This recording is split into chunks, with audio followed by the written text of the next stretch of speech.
Ngayong ako isang pribadong mamamayan, ay hindi pa rin maalis sa akin ang tumulong sa aking mga kababayan na napamahal na sa akin at sa aking pamilya. Matapos ang kanyang termino bilang mayor, patuloy siyang tumutulong sa pamamagitan ng Sugod Pilipinas Multipurpose Cooperative. Sinisigurado ni Ambrosio Boy Cruz na ang bawat pamilya ay mayroong pagkakakitaang pangkabuhayan.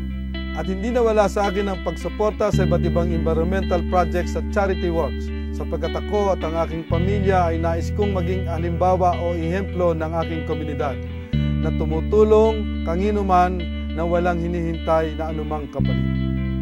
Nangunahan din ni Ambrosio Boy Cruz Jr. ang pagpapatupad ng Clean Air Act at Solid Waste Management Program upang tiyakin ang pagsasarado ng mga dump site dito sa Giginto.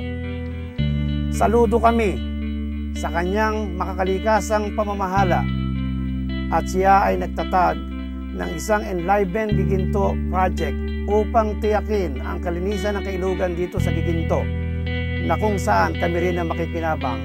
Ang sinimulan niyang 20 milyong pisong pondo ay naiangat niya ito ng mahigit 100 milyong piso.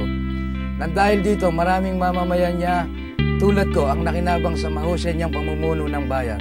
Dahil sa Locos Housing Project na sinimulan ni Ambrosio Boy Cruz Jr. dito sa Giginto, maraming pamilya ang nabigyan ng pagkakataon magkaroon ng matinong tirahan at sariling bahay.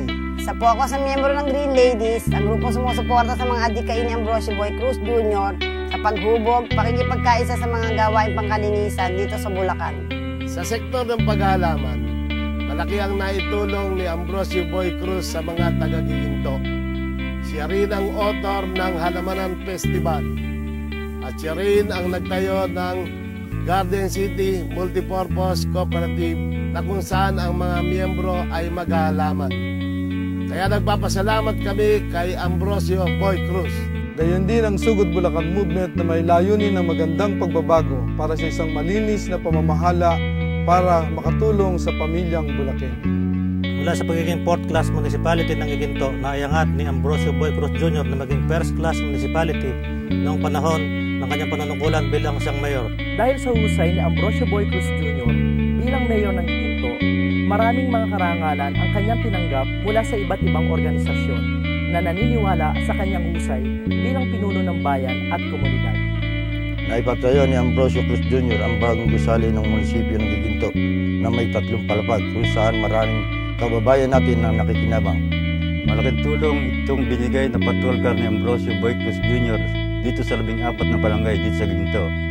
Patuloy namin itong pinakikinabangan upang makatulong mapagbigay ng serbisyo publiko sa mamamayan. Pinagpatuloy ko ang pagsuporta sa ambisyon ng maraming kabataan na makapagtapos ng kanilang pag-aaral sa sekundaryo at kolehiyo sa pamamagitan ng Ambrosio Cruz Scholarship Foundation.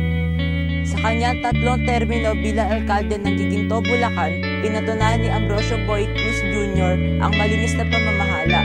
Nagpapasalamat ako kay Ambrosio Boy Cruz Jr. sa kanyang Giginto Scholars Association na naging bahagi ng aking pag-aaral. Sa ngayon ay kasulukuyan na ako nagtatrabaho bilang pagtupad sa aking mga pangarap at pagtulong sa aking pamilya. Naisakatuparan ni Ambrosio Boy Cruz Jr. ang magandang layunin upang mapaunlad ang isang bayan na may takot sa Diyos, makatao, makalikasan, at makabayan. That's my boy. That's my boy. That's my boy. That's my boy.